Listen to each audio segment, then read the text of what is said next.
दिन भर मन में उठने वाले विचार, भावनाएं, इच्छाएं, भय और आशाएं, क्या यही हमारी पहचान है या फिर हमारे अंदर कोई और है जो इन सब को देखता तो है परंतु इनमें उलझता नहीं है?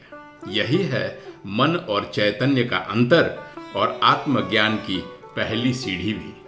नमस्कार, मैं गजेंद्र अंतर यात्रा के आज की प्रस्तुति में आपका स्वागत है। मित्रों, खुद को जाने श्रृंखला के तहत आज यह 5वीं कड़ी है।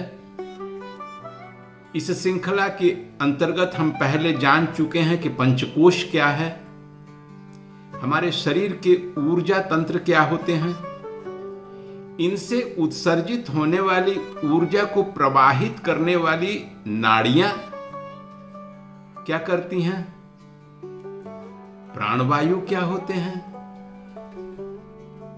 और आज जानेंगे 5वीं कड़ी में कि मन क्या है, चैतन्य क्या है और इन दोनों में अंतर क्या है और कैसे ये हमारे जीवन को प्रतिदिन प्रतिपल प्रभावित करती है। तो चलिए विस्तार से समझते हैं मन और चैतन्य।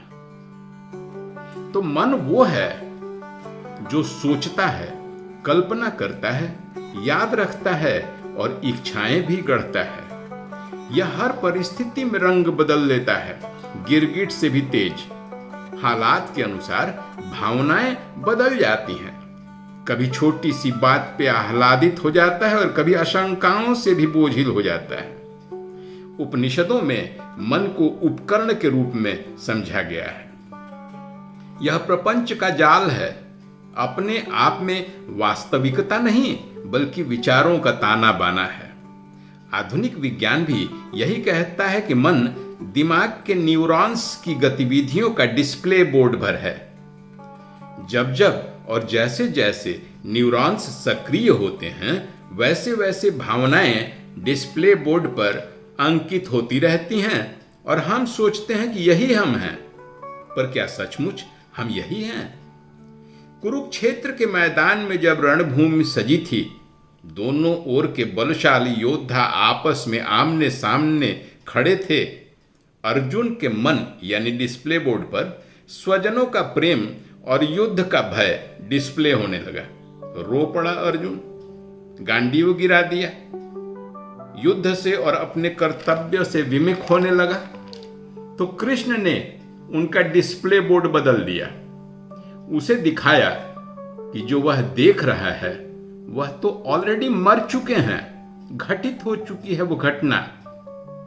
अर्जुन तो मात्र एक निमित्त हैं। और अर्जुन को उनकी चेतना यानी चैतन्य से मुलाकात कराई। उन्होंने बताया कि जो दुखी हो रहा है वह मन है, लेकिन जो यह सब देख रहा है, शाश्वत है, वही है चैतन्य। तो मन और चैतन्य का अंतर क्या हुआ?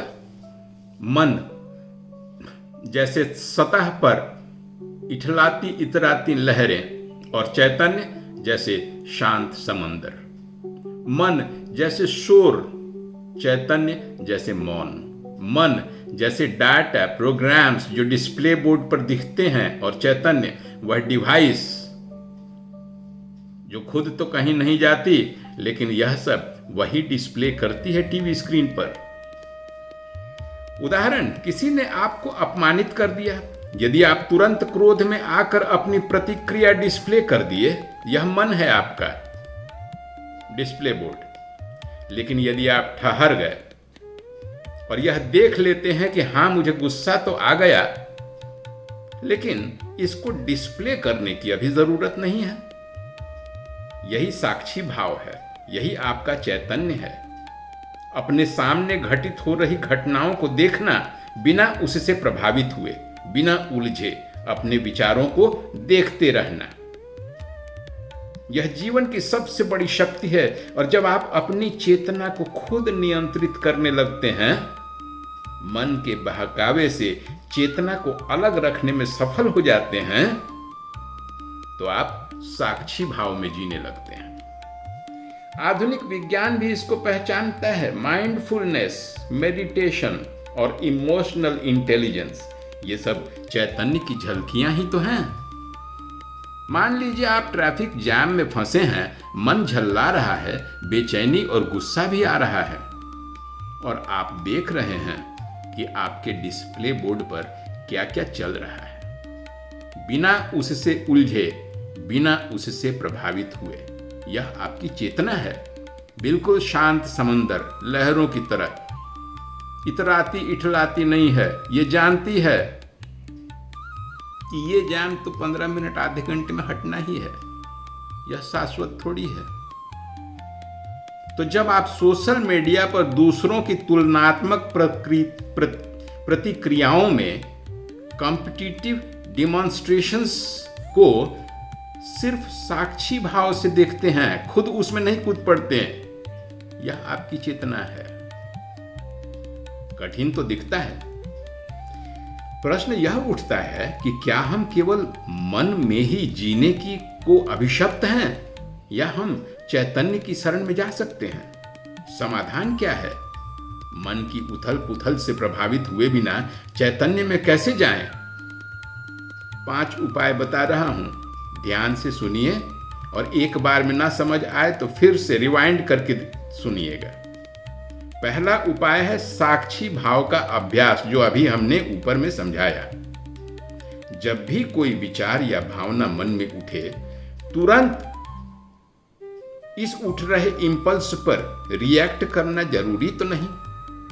ठहरें और उसे देखते रहें।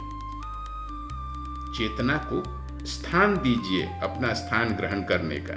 कहिए कि हां, यह विचार आया है, पर मैं यह नहीं हूं। धीरे धीरे यह जागरूकता आपकी आदत बन जाएगी। शुरू में थोड़ा कठिन लगेगा, लेकिन अभ्यास से सब ठीक हो जाएगा। दूसरा उपाय, मौन और अंतराल। गीता कहती है, योगः कर्मसु कौशलम। जब भी प्रतिक्रिया देनी हो, एक क्षण ठहर जाइए। यह छोटा सा पॉज मन को शांत तो करता ही है, चेतना को भी जगह देता है। यह उतना ही सरल है जितना व्हाट्सएप पर आए किसी संदेश का सोच समझकर डिलेड आंसरिंग करना। तीसरा उपाय, ध्यान। ध्यान कोई रहस्यमय प्रक्रिया नहीं है, बल्कि यह चैतन्य को पहचानने का विज्ञान है। रोज 15 मिनट सांसों पर ध्यान केंद्रित करना, श्वासों के माध्यम बनाकर अपने अंदर प्रविष्ट होना, और श्वासों के वाहन से ही बाहर आने की प्रक्रिया से आपकी मुलाकात कुछ ही दिनों में अपनी चेतना से होने लगेगी। आप अनुभव करने लगेंगे कि मस्तिष्क में कई तरह के विचारों का आवागमन हो रहा है, और आप अलग होकर उसे देखते रह रहे हैं। जैसे आसमान पर तरह तरह की आकृति के और रंगों के बादल आते रहते हैं, जाते रहते हैं, लेकिन नीला आसमान तो वही है, सबको चुपचाप निहारता है। यह अनुभव एक ही दिन में नहीं होगा, समय लगेगा।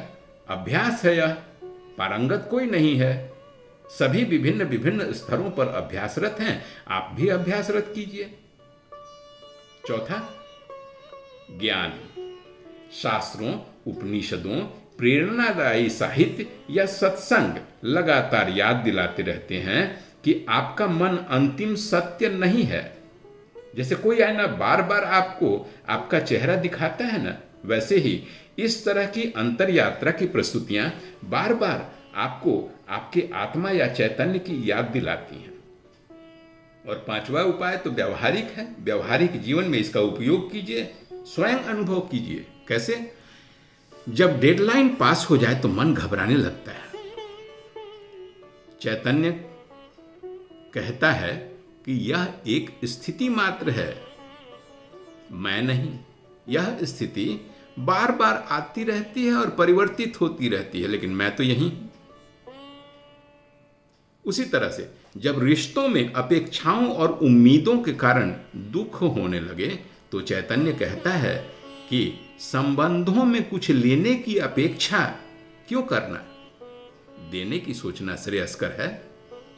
उसी तरह से जब सोशल मीडिया पर किसी और से कंपैरिजन करना मन को जलाने लगता है, तो भी यही विचार चैतन्य कहता है कि मेरी पहचान आपके लाइक्स से नहीं होती है, मेरी पहचान तो मेरे कंटेंट से और साक्षी भाव से इसे देखते रहने से ही होती है। लाइक्स डिसलाइक्स तो आते जाते रहते हैं। तो मन हमेशा गिरगिट की तरह परिवेशों के अनुरूप बदलता रहेगा, कभी दुख कभी सुख, पर चैतन्य शाश्वत भाव से यह सब देखता रहता है। खुद को जानना यही है कि हम मन को चैतन्य की रोशनी में देखना सीख लें। मन साधना है, चैतन्य साध्य है। मन सीमित है, चैतन्य अनंत है। तो कहाँ जाना है? मन के साथ उच्छृंखल स्वभाव के साथ, कि शांत शाश्वत साक्षी भाव चैतन्य के साथ? खुद को जाने, जीवन बहुत सुखदायी है। कैसी लगी आज के अंतरयात्रा की यह प्रस्तुति? आपके मन और आपके चैतन्य से मुलाकात आपकी। समझ तो गए हैं ना आप? आइडेंटिफाई कर सकते हैं ना कि मन क्या कह रहा है और चैतन्य क्या कह रहा है। इन दोनों में जब सामंजन हो जाए, आपकी सफलता एक दूसरे स्तर पर रहेगी। बने रहिए और अपने उन मित्रों को भी जरूर शेयर कीजिए जो मन के उहापोह में फंसे हुए हैं। आज के लिए इतना ही मित्रों। अगली प्रस्तुति में हम फिर मिलते हैं, खुद को देखेंगे। तब तक के लिए नमस्कार।